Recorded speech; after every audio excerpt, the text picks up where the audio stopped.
عدنا إليكم من جديد والعود أحمد. اليوم راح نعمل مع بعض صينية المسخن، طبق لذيذ جدا جدا، إن شاء الله راح يعجبكم.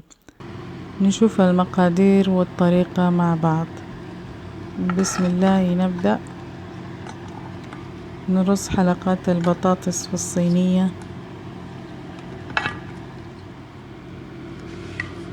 ثم نرص حلقات الطماطم،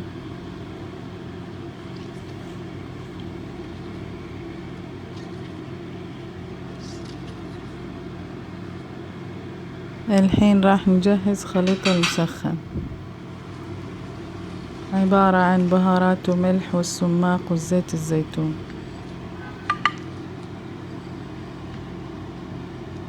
نضيف البهارات كاملة، إن شاء الله راح أكتب المقادير كاملة في صندوق الوصف.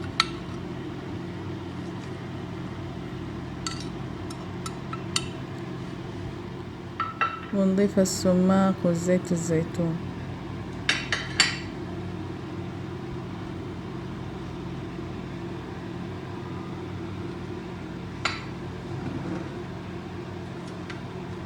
نمزجهم تمام.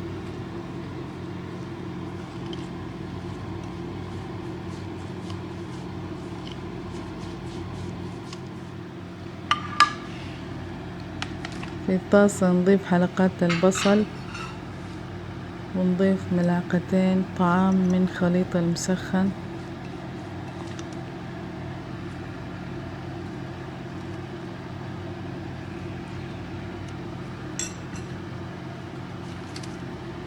وندعك حلقات البصل لين يتغلف بخليط المسخن، كذا يكون جاهز.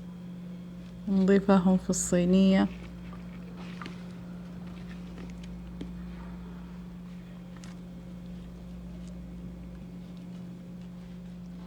في نفس الطاسة نضيف قطع الدجاج، وزن الدجاج 800 جرام، قطعته إلى 4 قطع، غسلته ونقعته في موية وليمون. ونضيف عليهم باقي خليط المسخن، ندعكهم تمام لين يتغلفوا بخليط المسخن كامل، ونرصهم في الصينية.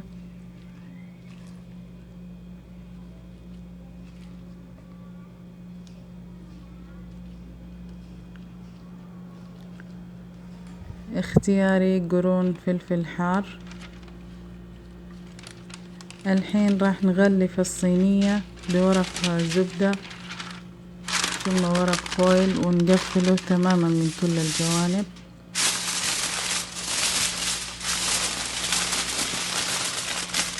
وراح ندخله فرن مسبق التشغيل على حرارة 200 من تحت لمدة ساعة. بعد مرور ساعة يكون جاهز. نكشف الصينية ونرجع ندخل الفرن ونولع عليه من فوق لين يتحمر.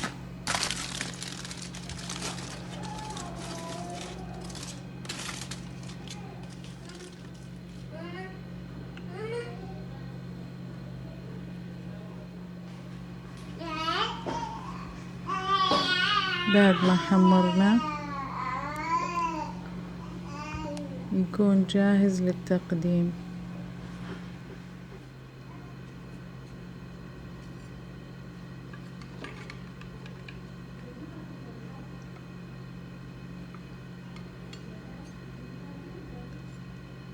زينته بخطوط من دبس الرمان وصنوبر محمص وشوية بقدونس. وبالصحة والعافية.